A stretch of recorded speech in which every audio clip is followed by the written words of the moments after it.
pakko kyllä sanoa, että tänään ei ole mikään ihan paras päivä. Sais tuon 13 sekunnin 100 tuntumaan mahdollisimman helpolta. Niitä pitäisi kuitenkin kisassa jaksaa vetää 8 putkeen. Vaarana on se, että alkaa ajattelemaan tätä tekemistä tavoitteiden kautta niin kuin liikaa.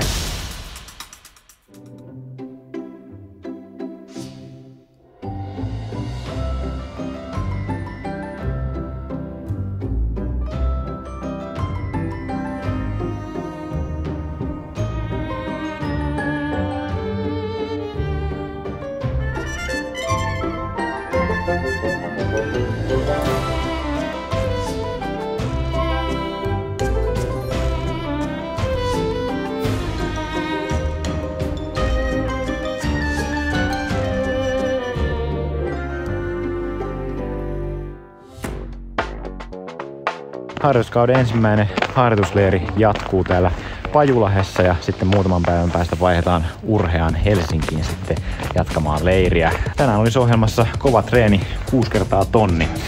Tervetuloa vlogiin!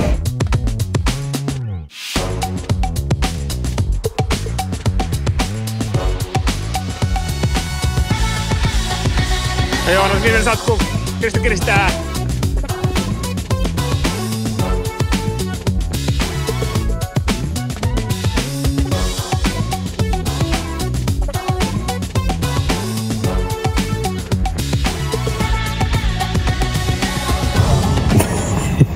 On se kuvialaisliike. Niin opetellaan semmoinen, että me tehdään aina samat semmoiset.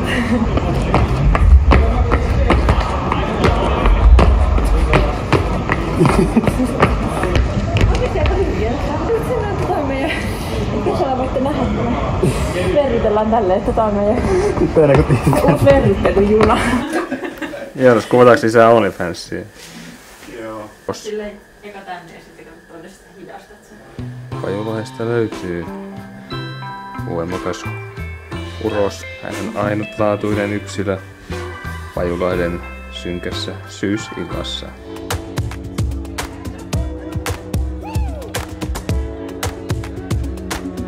Tuossa nyt tosiaan aika tiukka treenijakso, joka päättyi noihin tonneihin ja oli kyllä kiva, että ne tonnetkin vielä sitten meni hyvin, vaikka ei tosiaan ollut enää mikään tuore mies juoksemassa niitä, mutta tässä on nyt muutama ihan kevyt päivä silleen, että saa palauduttua niin, että kun vaihdetaan sinne Urheaan, niin jaksaa sitten siellä vielä loppuleirin sitten vetää kovia treenejä.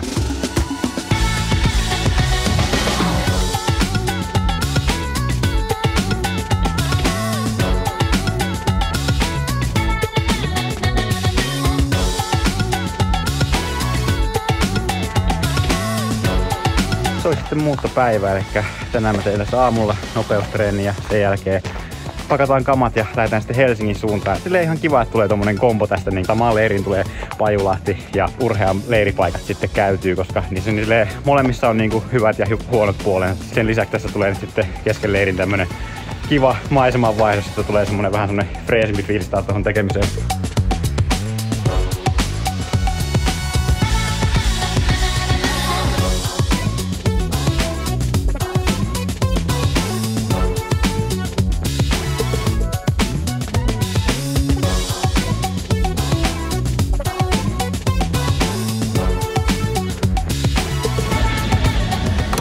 Viimeinen neula. Jos ei tällä onnistu, niin en rupea käyttää punaisia tähän.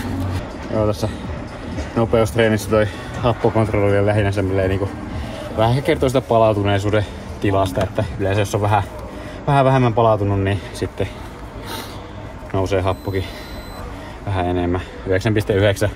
Mä sanoisin, että tää ehkä kertoo just siitä, että vaikka tässä oli vähän helpommat päivät alla, niin on tässä aika kovaa kuormaa alla silleen, että se näkyy tuossa happolukemassakin. Mutta tässä on tämmösiä punaisia neuloja. Nää on mulla hätävarana täällä, en oo onneksi joutunut vielä käyttämään, mutta täällä kun tuikkaa reijän, niin sit se vuotaa koko lopputreeni.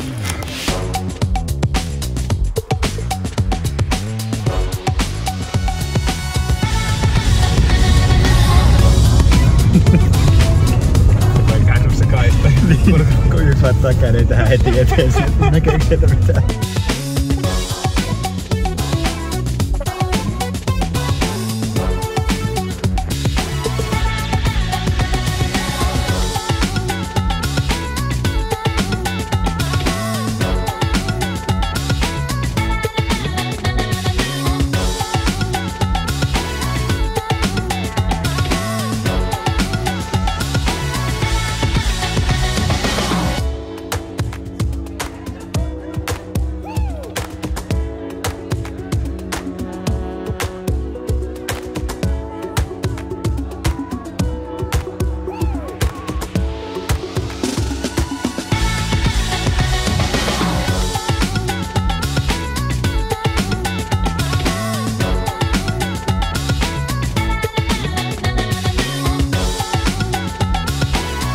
Se on pitkän linkin päivä ja tein nyt sen silleen puoliksi ja puoliksi. Nyt on ensimmäinen puolikas juostu. Mä tein nyt tuolla treenihuoneessa korkealla ja nyt sitten ulos sitten juoksemaan viimeinen 10.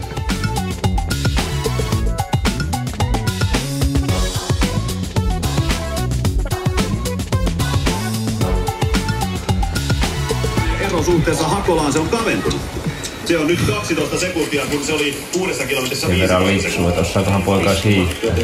Apielit terveisiä. Tää huono juoksija, kanta-astuja, entinen suunnista.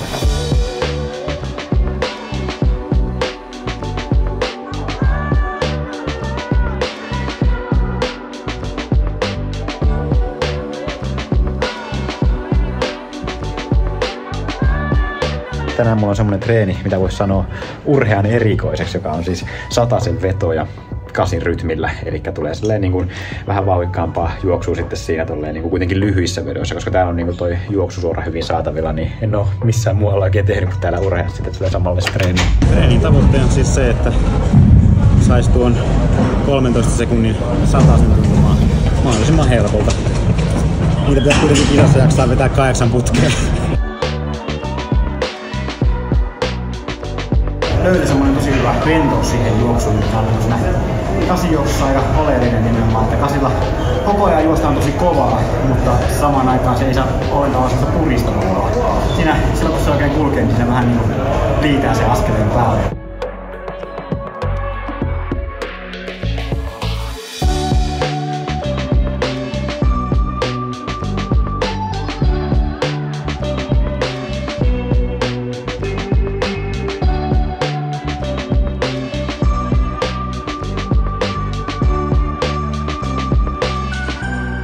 Tässä kun tosiaan nyt on semmoinen vuosi menossa, että on niin kuin isot tavoitteet, mitä tavoitellaan ja niin kuin olympialaiset on ollut tosiaan nyt monta vuotta tavoitteena ja sinne haluaisi päästä, niin jotenkin vaarana on se, että alkaa ajattelemaan tätä tekemistä niiden saavutusten kautta ja niiden tavoitteiden kautta niin kuin liikaa. Että musta tuntuu, että viime vuosina mulla on ollut niin kuin se, mikä on vienyt tätä tekemistä tosi paljon eteenpäin, on ollut se, että mä oon oikeasti löytänyt sen, miten nautitaan siitä tekemisestä tässä niin kuin ihan tässä harjoituskauden aikana niin kuin ihan missä tahansa vaiheessa, että tavallaan nauttii sitä matkasta kohti niitä tavoitteita ennen kaikkea. Että se on niin kuin tuonut semmoisen tietynlaisen rentouden siihen tekemiseen sitten, mikä niin kuin varmasti auttanut tässä. Että tässäkin harjoituskaudella nyt on niin kuin tavoitteena se, että jäisi semmoinen fiilis, että on antanut kaikkensa ja sitten se nähdään, että riittääkö se sinne vai ei, mutta tavallaan silloin kun on oikeasti semmoinen fiilis, että on niinku pistänyt kaiken likoon, niin siinä vaiheessa ei voi olla hirveän pettynyt siihen lopputulokseen. Ja toi on ehkä semmoinen vähän jo kliseinenkin toi tommonen, että nautin matkasta, mutta se on kyllä oikeasti semmoinen tosi tärkeä juttu, että mullakin on varsinkin nuorempana ollut paljon semmoista ajatusta, että koko ajan elää vähän silleen, että sitten kun tapahtuu sitä ja sitten kun tapahtuu tätä, niin sitten on niinku kivaa. Ja silloin koko ajan vähän niinku odottaa jotain ja koko ajan vähän niin kuin vaan elää sillä tulevassa. Se menee hyvinkin totiseksi silloin, jos antaa niin kuin itselleen luvan nauttia vasta sitten, kun on saavuttanut jotain tai vasta sitten, kun tapahtuu just joku tietty juttu, mitä sä odotat oikein kovasti. Että tämmöisiä syvällisiä pohdintoja tähän päivään.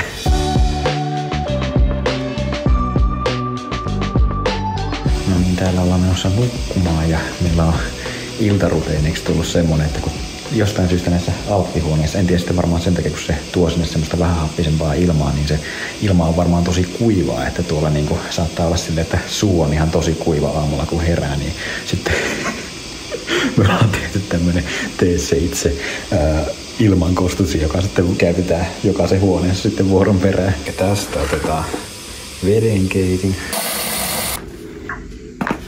Noin, ja sitten vipu alas siitä ja mä pistän tämmösen kengän siihen kanssa, että se sitten pysyy kans alhaalla.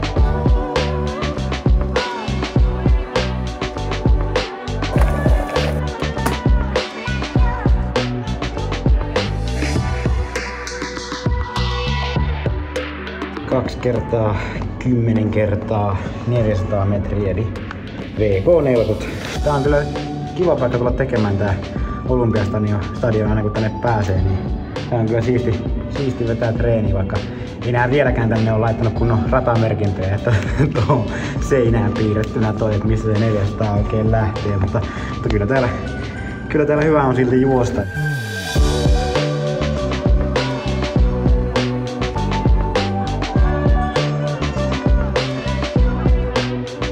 ensimmäinen sarja tehty. Pakko kyllä sanoa, että tänään ei ole mikään ihan paras päivä. Sen tunsi jo tuossa tehdessä vähän, että pikkusen semmoista niinku raskaan tuntusta menoa ja sitten tuo happo myös nousi selkeästi enemmän kuin mitä mä viimeksi tein Pajulahdessa, mutta koetaan pitää homma hallinnassa silleen, että ei kuitenkaan karkaisi noin hapot, että pysytään siinä oikealla alueella ja näin, että saisi semmoisen ehjää setin tästä kuitenkin tehtyä.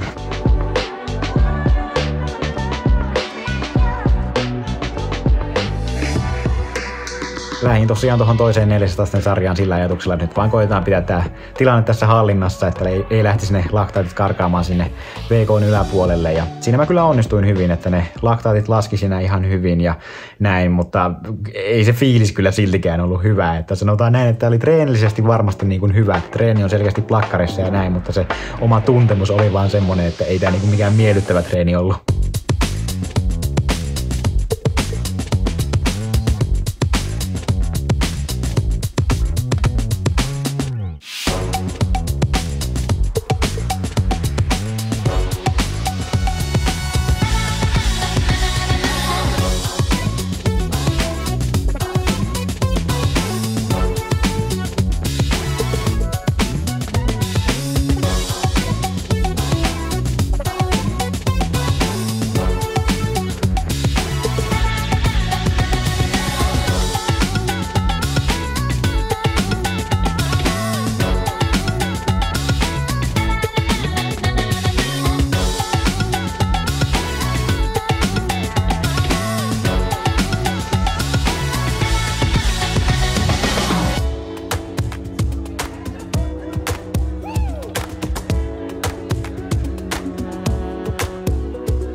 Tässä on hyvä työjako.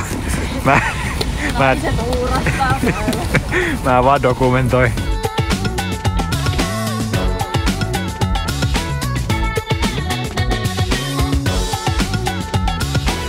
No niin, tässä tulee nyt testailtua pääkaupunkiseudun ratoja. Käytiin Esportissa ja nyt sitten tultiin tähän uuteen halliin sitten täällä Leppävaarassa sitten. Että...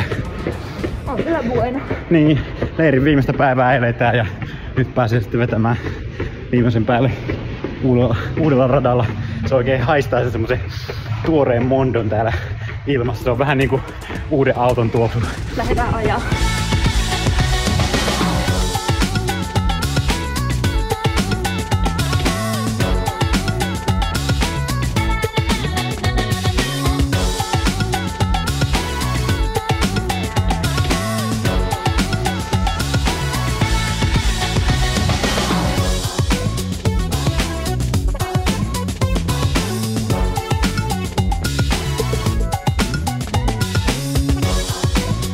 Se olisi nyt vähän niin kuin leiripaketissa, että tästäkin päivästä tehtiin mestariteos.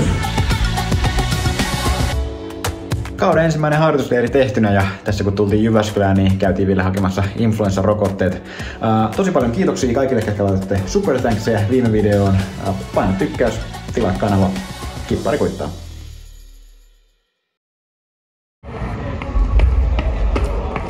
Hei, tehdään tää kummeli. Joo.